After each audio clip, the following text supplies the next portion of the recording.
తెలంగాణ రాష్ట్రంలోని గిరిజన సంఘం ఎదుర్కొంటున్న సమస్యలపై చర్చించేందుకు జాతీయ గిరిజన విద్యార్థి సమైక్య రౌండ్ టేబుల్ సమావేశాన్ని నిర్వహించింది.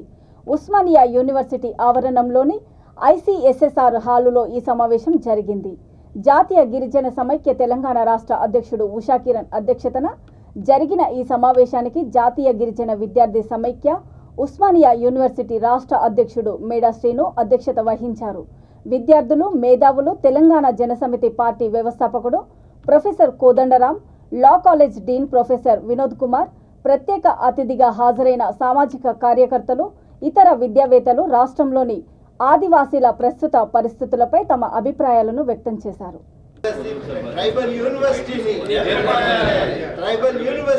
ఏర్పాటు చేయాలి. ఒక్కసారి చూడండి సార్. తెలంగాణ రాష్ట్రం ఏర్పడి 8 సంవత్సరాలు గడుస్తున్నప్పటికీ ఆదివాసీ గిరిజనులు ఎవరైతే ఉన్నారో తెలంగాణ రాష్ట్రం ఏర్పడితే మా బ్రతుకులు బాగుపడతాయి, మా విద్యా ఫలాలు మాకు అందుతాయి, రాజ్యాంగబద్ధంగా మాకంటూ ఒక రక్షణ ఉంటుందని చెప్పేసి ఎంతో సంతోషంగా తెలంగాణ రాష్ట్రంలో వాళ్ళు ఉద్యమ స్ఫూర్తిలో పాల్గొన్నారు. కానీ నేటికి 8 సంవత్సరాలు గడుస్తుంది. ఈ తెలంగాణ రాష్ట్రం ఏర్పడి ఇదే బీఆర్ఎస్ పార్టీ ఆదివాసీ గిరిజనుల కోసం ఎన్నో హామీలు, ఎన్నో వాగ్దానాలు చేసింది. కానీ నేటికి ఒక్కటి కూడా మంజూరు కాలేదు, ఒక్క ఆదివాసీ గిరిజనులకు చేతికి కూడా వెళ్ళలేదని చెప్పేసి చేస్తున్నాం. ఈరోజు మీరు చూస్తున్నట్టయితే తెలంగాణ రాష్ట్రంలో అటు మంచిర్యాల జిల్లా కానీ, ఇటు భద్రాద్రి జిల్లా కానీ, అటు ఖమ్మమే కానీ, అటు నల్లమల్ల ఆదిలాబాద్ నల్గొండ జిల్లా కానీ ఎక్కడ చూసినా ఆదివాసీ గిరిజన పైన ఆకృతాలు, అదేవిధంగా హత్యలు, అదేవిధంగా మానవంగాలు జరుగుతున్నాయి. కానీ ఏ ఒక్కళ్ళు కూడా స్పందించట్లేరు. మంచిర్యాల జిల్లాలో పోచమ్మగూడెంలో ఫారెస్ట్ అధికారులు వచ్చి ఆదివాసీ మహిళను ఘోరాతి ఘోరంగా కొట్టారు.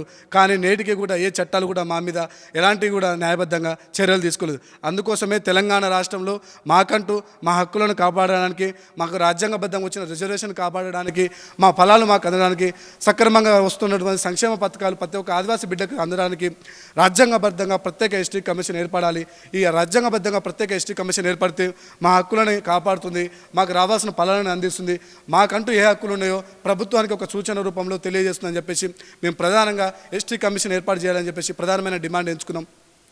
అదేవిధంగా తెలంగాణ ప్రభుత్వం 2019 నుంచి నేటి వరకు అసెంబ్లీ సమావేశాల్లో కేసీఆర్ గారు నిండు సభల్లో ఆదివాసీ గిరిజనుల కోసం పోడు వ్యవసాయం చేసుకుంటున్న వాళ్ళకి శాశ్వత పరిష్కార దిశగా భూ పంపిణీ చేస్తామని చెప్తున్నారు. కానీ నేటికి ఒక్క ఆదివాసీ కుటుంబీకులలోని ఒక్క వ్యక్తికి కూడా ఈ పోడు వ్యవసాయం చేసుకుంటున్న వాళ్ళకి ఒక్క భూ పంపిణీ జరగలేదని చెప్తున్నాం. నీ మాటలు, వాగ్దానాలు గాలికే పోతున్నాయి తప్ప ఒక మాయల పకీరోడు మాట్లాడినట్టు మాట్లాడుతున్నావు. కానీ ఒక్క ఆదివాసీ గిరిజనకైనా సరే నువ్వు భూ పంపిణీ చేసావని చెప్పేసి ఈరోజు విద్యార్థి పరిషత్ నుంచి మేము డిమాండ్ చేస్తున్నాం. అదేవిధంగా ఐఏఎస్ లెవెల్లో ఒక కమిటీని వేసి తెలంగాణ రాష్ట్రంలో ఆదివాసీ గిరిజన వాళ్ళు ఎంతవరకు అయితే భూ పంపిణీ చేయాలో అంతవరకు సక్రమంగా చేయాలని చెప్పేసి మేము కోరుతున్నాం. అదేవిధంగా 2014 రాష్ట్ర పునర్విభజన చట్టం ప్రకారం తెలంగాణ రాష్ట్రానికి సెంట్రల్ ట్రైబల్ యూనివర్సిటీ ఏర్పాటు చేయాలి. కానీ నేటికి సెంట్రల్ ట్రైబల్ యూనివర్సిటీ ఏర్పాటు చేయకపోగా నువ్వు కేంద్రం మీదకు నూకుతున్నావు.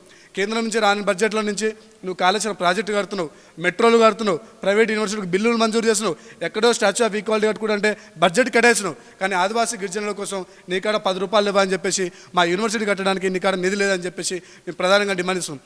అదేవిధంగా రాజ్యాంగం వచ్చి ఇన్ని సంవత్సరాలు అయినప్పటికీ కూడా ఆదివాసీ గిరిజనులు విద్య, ఆర్థిక, ఉపాధి అవకాశాలలో మెరుగుపరచలేదు.